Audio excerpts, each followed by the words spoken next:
আমাদেরকে বাধ্য করবেন না, আমাদেরকে বাধ্য করবেন না। শিবির যদি রাস্তায় নামতে বাধ্য হয়, বাংলাদেশে কোন শক্তি এখনো তৈরি হয় নাই যারা শিবিরকে আটকে রাখতে পারবে। দীর্ঘায়িত করা হচ্ছে, এটিএম আজহার ভাইকে মুক্তি দেওয়া হচ্ছে না। এর প্রতিবাদে আজকের এই বিক্ষোভ মিছিল পরবর্তী ছাত্র সমাবেশ। জুলাই অভ্যুত্থানের 9 মাস পেরিয়ে গেছে।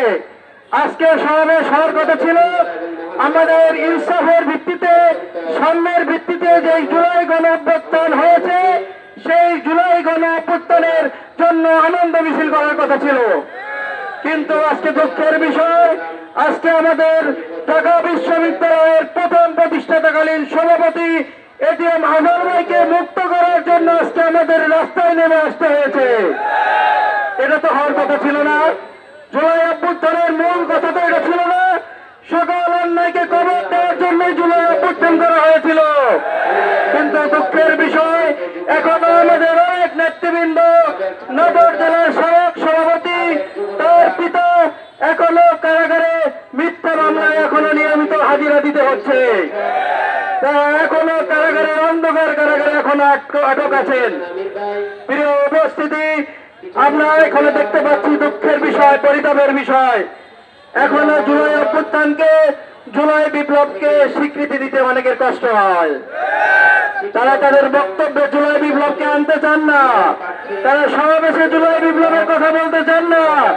তাদেরকে আমরা স্মরণ করে দিতে চাই, এই সেই জুলাই বিপ্লব, যে জুলাই বিপ্লবে প্রায় 2000 জন মানুষ শহীদ হয়েছেন।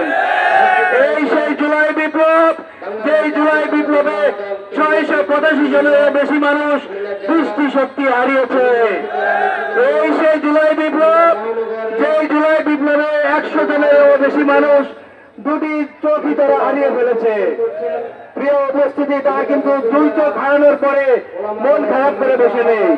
তাদের পরিবারের কাছে আমরা যখন যাই, তারা বলে, সেই 2 চোখ হারানো ভাইয়ের কাছে আমরা যখন যাই, তারা তখন বলে, আমরা অন্তর্চক্ষু দিয়ে এখনো সেই জুলাই বিপ্লবের প্রতিচ্ছবি, ইনসাফের প্রতিচ্ছবি এখনো আমরা স্বপ্নে লালন করে যাচ্ছি। প্রিয় উপস্থিতি, আমরা বলতে চাই, আজকের এই সমাবেশ আমরা এই মেসেজটাই দিতে চাই ইন্টারিম গভর্নমেন্টকে। অনতি বিলম্বে ছাত্র শিবির সহ গত 16টি বছর যত মৃত্যু মামলা দায়ের করা হয়েছে, কোন কাল বিলম্ব ছাড়াই সকল মামলাকে দ্রুত প্রজ্ঞাপনের মাধ্যমে সব মামলাকে বাতিল করে দিতে হবে। এটিএম আজহার ভাইকে আমরা ভিতরে দেখতে চাই না। মিথ্যা মামলার মধ্যে বলা হয়েছে, সাক্ষীর ক্ষেত্রে বলা হয়েছে তিনি নাকি 3 কিলোমিটার দূর থেকে আজহার ভাইকে হত্যা করার দৃশ্য দেখেছেন। আর একজন সাক্ষী নাকি বলেছেন 6 কিলোমিটার দূর থেকে এটিএম আজহার ভাইকে হত্যা করার দৃশ্য নাকি তিনি দেখেছেন। এরকম হাস্যকর বাদক, একদম খারাপ নিকৃষ্ট ট্রাইব্যুনাল আমরা জীবনে কোনোদিন দেখি নাই। আজকের এই বিক্ষোভ মিছিল থেকে আমরা বলতে চাই, আমাদেরকে বাধ্য করবেন না, আমাদেরকে বাধ্য করবেন না। শিবির যদি রাস্তায় নামতে বাধ্য হয়, বাংলাদেশে কোন শক্তি এখনো তৈরি হয় নাই যারা শিবিরকে আটকে রাখতে পারবে। অনতি বিলম্বে সকল মিথ্যা মামলা প্রত্যাহার করতে হবে।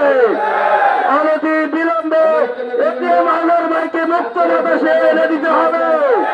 যদি না দেওয়া হয়, ছাত্র শিবিরের কাছে আপনারা কি প্রত্যাশা করেন? ছাত্র শিবির খুবই ভালো, ছাত্র শিবির খুবই ভালো, কিন্তু ছাত্র শিবির এরকম মনে রাখতে হবে, ছাত্র শিবির অন্যায়কে ধ্বংস করার জন্য প্রতিষ্ঠিত হয়েছে। আজকের এই সমাবেশ থেকে আমরা এতটুকুই বলতে চাই, আমরা আর কোনো কালক্ষেপণ চাই না।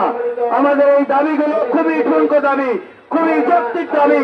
এই দাবির জন্য রাস্তায় আসার কথা ছিল না, কিন্তু আমরা বাধ্য হয়ে আজকে রাস্তায় চলে এসেছি।